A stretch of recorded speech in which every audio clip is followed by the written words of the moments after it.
Howdy. Man, I'll tell you what. You know, according to the FBI, I found out some really interesting things this week. According to the FBI, the total number of murders in 2011 came to 8,583. Okay? And during that time, the total number of murders by a rifle, and that's all rifles, not just the so-called assault weapons, and I say so-called because they have nothing to base that on, were only, out of this 583 was only 323. That means that only 3% of all murders were committed by a firearm. 3%. Okay? However, according to the FBI, hands and feet murdered twice that number, and knives killed 5 times more Americans than all rifles combined. And they want to outlaw guns, right? Yeah, it makes a lot of sense. On the other hand, the medical malpractice, they say, kills more than 12 times as many people each year than the total numbers by all causes in the United States. 12 times more than by all causes of murders in the United States. So that tells me that doctors are way, way more deadly than hands and feet or knives or even guns. 12 times, as a matter of fact. You know, that's a lot. However, James tells us that there is a weapon that's even more dangerous than that. You know what it is, don't you? The tongue. He said there's a weapon in our mind, and all of us possess one, but he said it's a weapon of mass destruction. It's able to destroy not only yourself and others, but entire communities, cities, even nations, you name it. It's a very extremely dangerous weapon. Well, this is week 3, as I said earlier, in the last week of our series called Look Out, It's Loaded. And what we've discovered so far is that even though the tongue is a relatively small appendage that we all possess, it has the power to influence the direction of large things like boats, and you know the illustrations he used was like a ship, a great ship, or the bit in a horse's mouth, and all kinds of things like that, as well as being able to destroy with gossip, through gossip, or the words that we say, entire communities, entire nations, even the world. Even more destructive than, say, an atomic bomb, you know, really, quite honestly, and able to destroy lots of people. So today, what we're going to be talking about in our last of this series is bad words. Check this out. Squidward smells good. Stop! What's this one? Crabs is, huh? Crabs is, Do you kiss your mother with that mouth? Well, sometimes, but not recently. Okay, bad words, right? How many of you know who SpongeBob is? Well, now you do. That's SpongeBob. How many of you watch SpongeBob SquarePants? Okay, only us, only us people that are of higher intellect watch that kind of stuff. You know that's true. Okay, so James also says that the tongue has the power to bless. The power to bless. I would venture to guess that probably every one of us here today suffers from something that someone said to us probably as a child. Probably all of us can look back over our life and say, you know, somebody said something to me way, way, way, way back then that has affected me for a long, long time, you know. And I would also venture to guess that probably the person who said that to you was more than likely one of your parents. We as parents have a real responsibility, certainly with our kids, and we all make mistakes, don't we? Doesn't matter how perfect you think you are. You know, I had in mind to raise the perfect set of kids, and, well, I didn't do so good at first, but they turned out all right somehow or another. You know, we all say things that we don't mean to say and don't want to say. So that tells me that we as parents really need to be extremely aware of the fact that we have the power to either bless our child and to cause him or her to be a success in life, or we can speak bad words into their lives that, curse them with their, or demeaning or demanding ways, or those kind of things that we do sometimes, which can literally cause them to be malformed adults and really not to become what God has designed them to be and what they could be. A lot of people have a lot of personal hang-ups, don't they, because of things that other people have said to them, or maybe names that other people have given to them, all kinds of things, and a horrible negative self-esteem and all kinds of stuff. And all that stuff comes from the words that have been spoken into their ears by one person or another. It's a horrible kind of thing. So take a look at what James says in James chapter 3 and verse 9. He says, with it, of course he's speaking about the tongue, remember. He said, we bless our Lord and Father, and with it we curse men or others who have been made in the likeness of God. From the same mouth come both blessing and cursing. And he said, my brethren, these things ought not to be this way. Okay? Should not be doing that. We don't need to be doing that kind of thing, is to cursing others and bringing them down.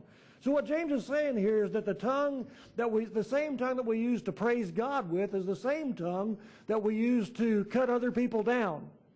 You know, to cut them down to what we think is cut them down to size. You know, tell them who they really are. You know, that kind of thing. So in order to help us get a better handle on what he's talking about here, James illustrates this point for us in verses 11 and 12 by asking a series of what I'm going to call overly obvious questions.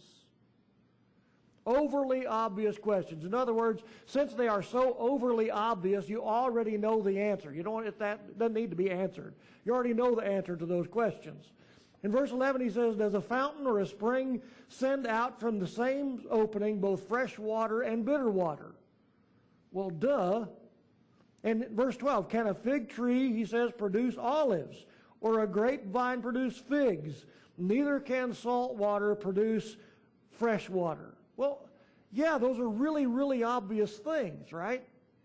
And really straightforward kind of illustrations in that sense. So, okay, so what we've got here then is we've got springs, we've got figs, we've got grapes, we've got salt water. All of which are were very familiar things back in that day, but may not be quite so familiar today to a lot of us. So in relation to that then, maybe we need to kind of take a little deeper look into some degree or another, because in this modern age of convenience and instant everything, because everything's instant these days, isn't it? You ever notice that? Well, if you were raised in it, if you're younger, much younger than me, you probably don't even think about it because everything's instant. When I was a kid, and when some of y'all were kids, nothing was instant.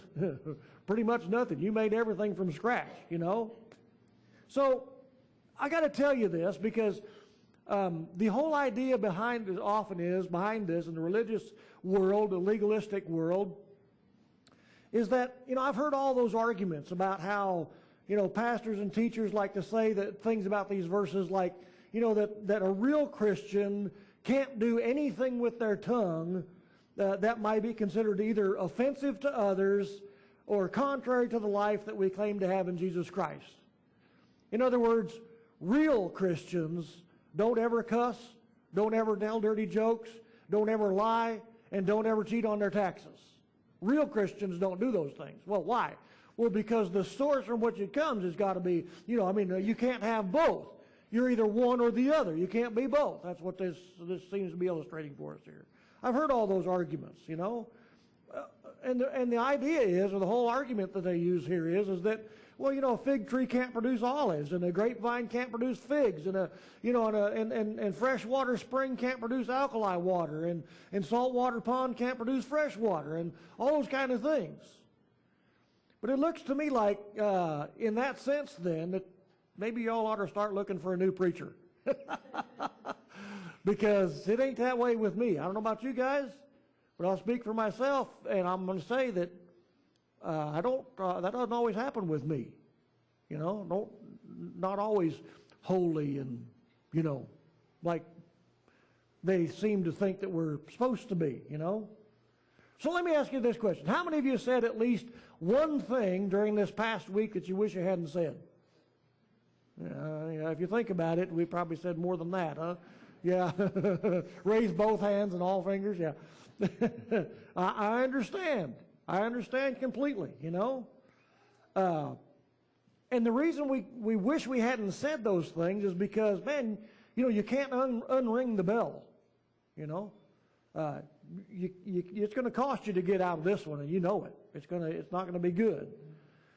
You know, maybe it was something you said to your wife or your husband or your child or maybe a neighbor or, you know, a coworker, who knows, all those different kind of things, and it really hurt them deeply, and maybe they're still not over it. You know, maybe that was years ago when you said something. They're still not over it. Well, you know what? I think you can take comfort in the fact that Paul said that he had the same problem. He said in Romans chapter 7, verse 15, he said, "For what I am doing, I do not understand. For I'm not practicing what I would like to do, but I am doing the very thing I hate.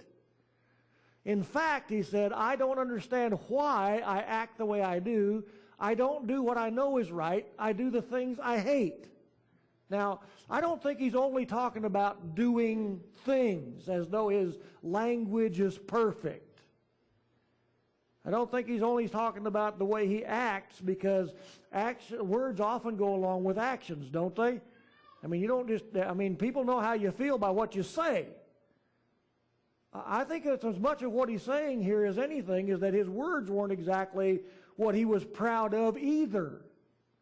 That the things that he knew he should be saying, he didn't say, and stuff come out of his mouth that he knew shouldn't come out of his mouth, and it did anyway. And I hate it. I don't know what to do about this. You know, it's a horrible problem. Well, does that mean that Paul wasn't a real Christian, if that's the case? Well, a fig tree can't produce grapes, can it? Right? You understand? That's where a lot of people come from. A lot of pastors and teachers like to hammer on this and say, well, unless you're perfect, you know, like God is perfect, then you must not be a real Christian. I can't say that, because that points more to me than it does to you. That's a tough one, I'm telling you. I mentioned a little bit about this last week, but I'm going to talk to you again about it for a moment here. I find it interesting that out of the 7 things that the writer of Proverbs says that God hates, remember we talked about that last week? There are 6 things that God hates, and he said, no, there's actually 7. And that's a literary device by which he puts the emphasis on the last thing, the 7th thing, as being number 1, or the most important, or the thing God hates the most. And he says that is gossip.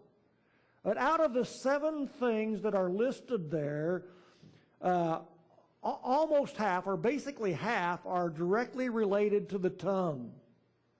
3 out of the 7 things that God hates have to do with how we use our tongue. He says, not only does God hate a liar, in verse 17, you know, that's the person, and I'm going to say it this way, that's the person who assures you that his tongue isn't loaded. The liar. The person who assures you that his tongue isn't loaded. Or a false witness. A person who points his loaded gun in your direction and says it's not loaded. Okay? And a gossip. The person who pokes his supposedly unloaded weapon in your back and pulls the trigger. Those 3 things. Let me say that again. God hates a liar. That's the person who assures you that his gun is not loaded, that he never says anything bad. God hates a false witness, a person who points his loaded weapon in your direction, his loaded tongue in your direction, and tells you and says it's not loaded. Or a gossip, a person who pokes his supposedly unloaded weapon in your back and pulls the trigger. Now you understand why God hates gossip the worst, and 3 out of the 7 things have to do with the tongue. It tells me something. We need to keep that thing, yeah. So let's take a little closer look at what James says in verses 9 and 10 and see if we can come to an understanding, see if the idea that a Christian can't cuss or tell a dirty joke or cheat on his taxes is a viable interpretation, or if that's what James is actually talking about here, what he's illustrating for us at this point. Again, he says, with the tongue, we bless our Lord and Father, and with it we curse men who have been made in the likeness of God. From the same mouth come both blessing and cursing. My brethren, these things ought not to be this way. Now, I've highlighted that word ought because I want you to notice that. It's not a command. It's not a directive. It's not something he says is absolute. He says it ought not to be this way. And I think we know that. I think we all know that it ought not to, just like Paul said, I don't understand why I'm doing what I do, you know? I end up doing the very thing I don't want to do. And I know it shouldn't ought to be that way, but it happens anyway. So the idea is that it shouldn't be the norm.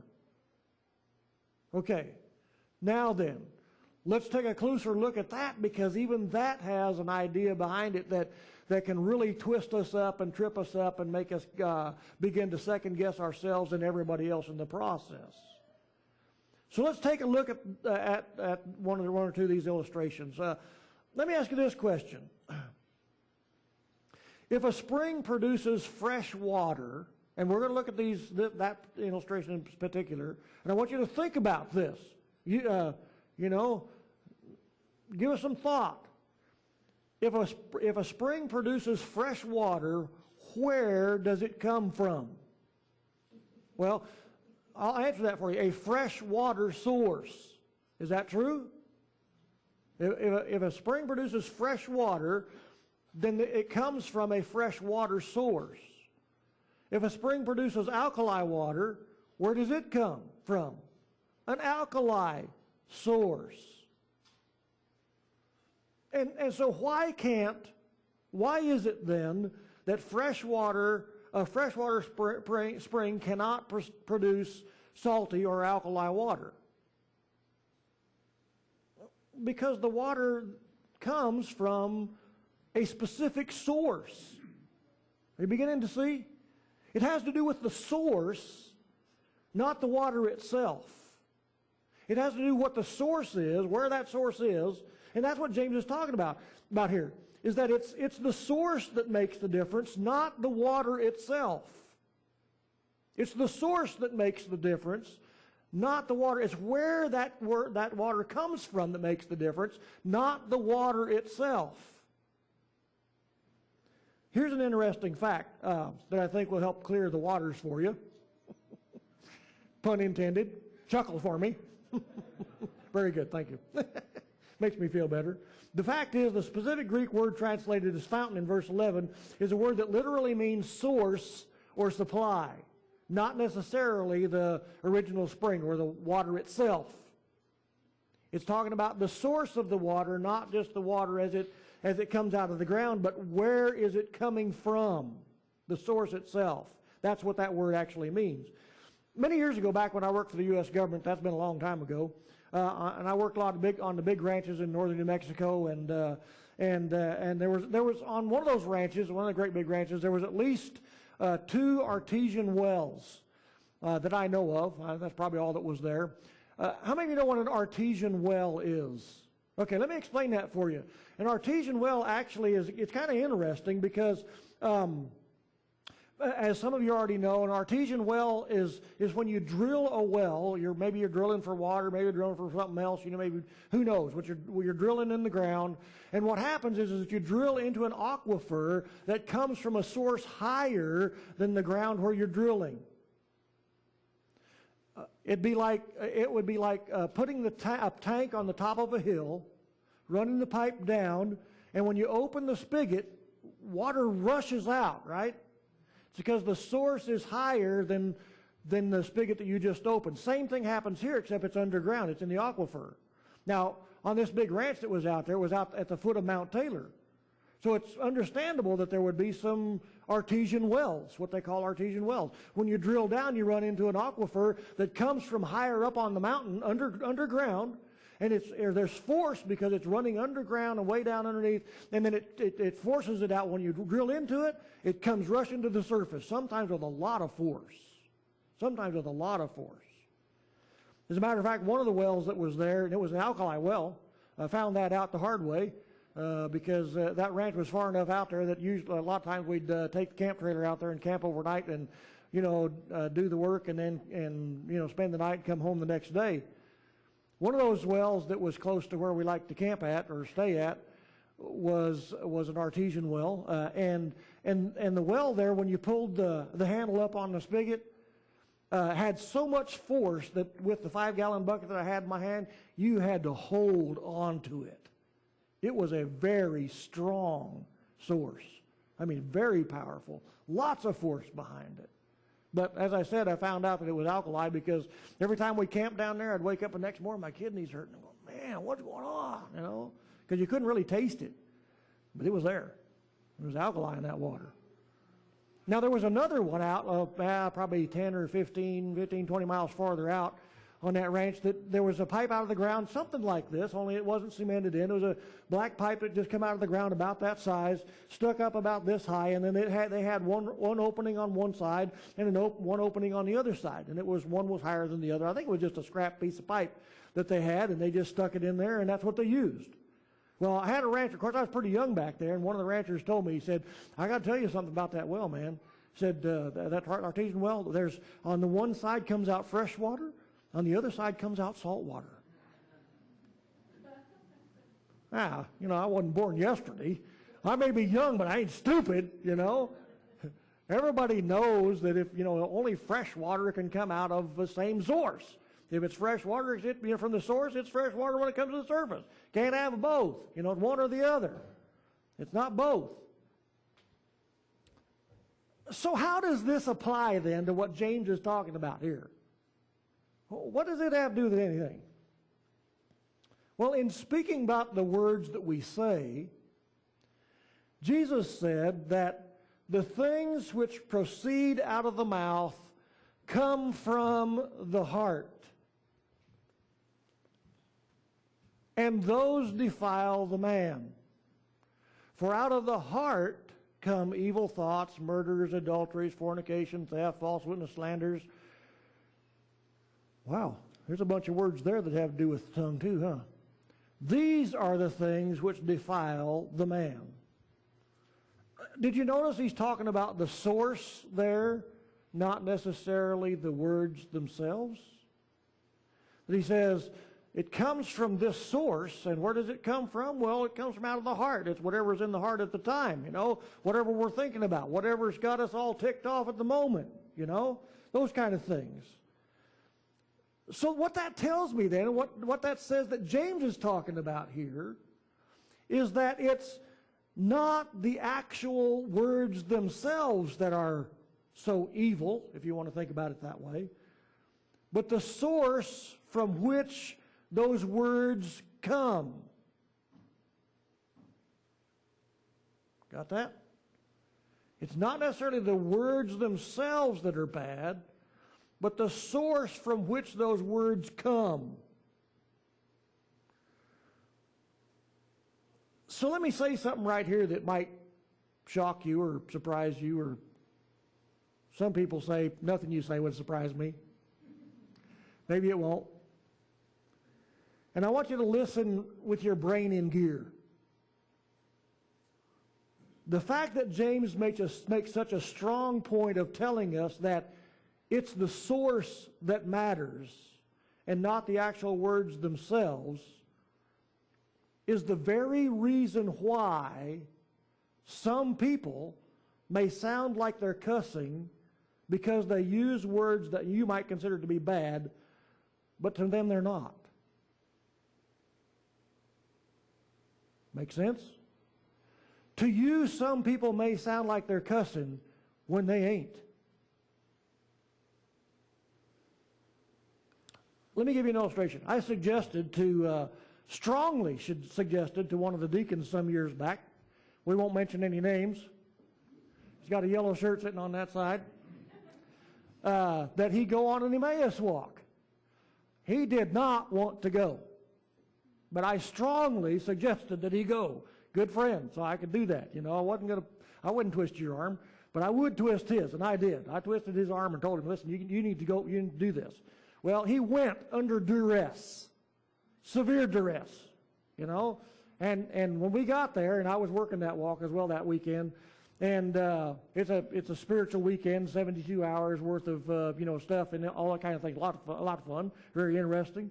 And at the end of that walk on Sunday afternoon, about 4 or 5 o'clock, everybody gets together and they have this closing time, and they all that kind of stuff. Well, after that was all over, and of course we was going to ride back home together, I think, and he come up to me and he hugged my neck really hard, had tears in his eyes. He said, and he whispered in my ear and he said, "I'm going to kick your ass."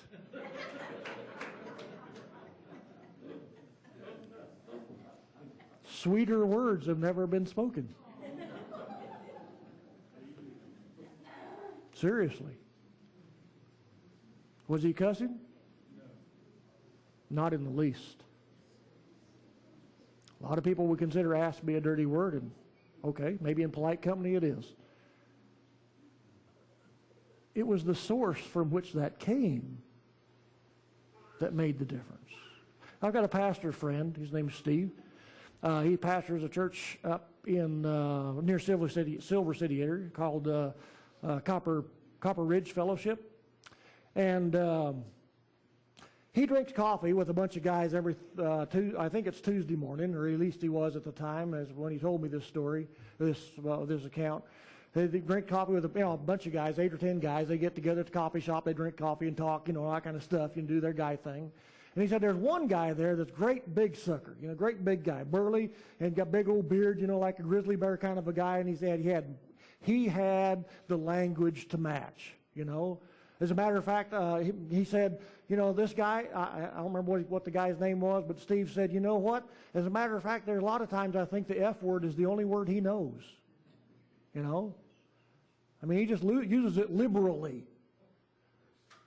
But he said, you know what? He said, every morning when we arrive, once a week to drink coffee together, that big burly guy gives me a bear hug. And he says, I love you, man. I love the hell out of you. And he said, you know what? That means more to me than anything else. I don't care what his language is like. It's the source from which that comes that makes the difference, not the words themselves. You know what? There are people in your life that say things to you that might be considered to be, especially guys. Guys talk to each other like that a lot. And we know what that means. To the genteel side of the family, maybe not so much. They might say, oh, how could you say such words, But you know what? It's there. It's there. So I want to just encourage you not to pay attention so much to the words themselves. As a matter of fact, there's a lot of people that's just the language they use. They don't think about it. They don't know any different. I worked with an old trapper years and years ago that every other word was a cuss word. That's just who he was. And it came from the heart, and he was honest and straightforward. You didn't have to worry about what was going on. It's not the words themselves that matter, but where those words come from that makes the difference. And isn't that what God does as well? Isn't that what God desires from us as well? Is that not what true honesty is? To not choose your words carefully, but to speak what's in your heart? I think that's what God wants from us as well as what we want from each other. So James says the tongue has the power to bless. So I'm going to tell you to quit worrying so much about the words themselves and start listening to where those words come from. Ignore the words. Listen to where the words come from. Listen to what's behind the words, not the words themselves. So be careful not to let the words themselves cloud your view of what's really in the person's heart. And the same goes for you too. When you speak to others, don't worry so much about the language you use as you do about simply being honest about the things that you say. Because James says it's the source from which the words come, which means honesty, being yourself, that matters, not just the words themselves. Check this out. I'm going to leave you with this. Paul says in Ephesians chapter 4 and verse 25, therefore, laying aside all falsehood, speak the truth to each one of you with his neighbor, for we are members of one another. Is that not what relationship is about? It's about speaking the truth to each other, not worrying so much about what the words are, but the source from which those words come. And I'm not talking about, well, if you use bad language, it's coming from a black heart. You know what I'm saying, don't you? That the words can be horrible words and be some of the most beautiful words you've ever heard in your life. You know what I'm saying? That's what James is telling us. God's awesome. God's awesome. We just want to twist him around and make him something he ain't. Lord bless you all.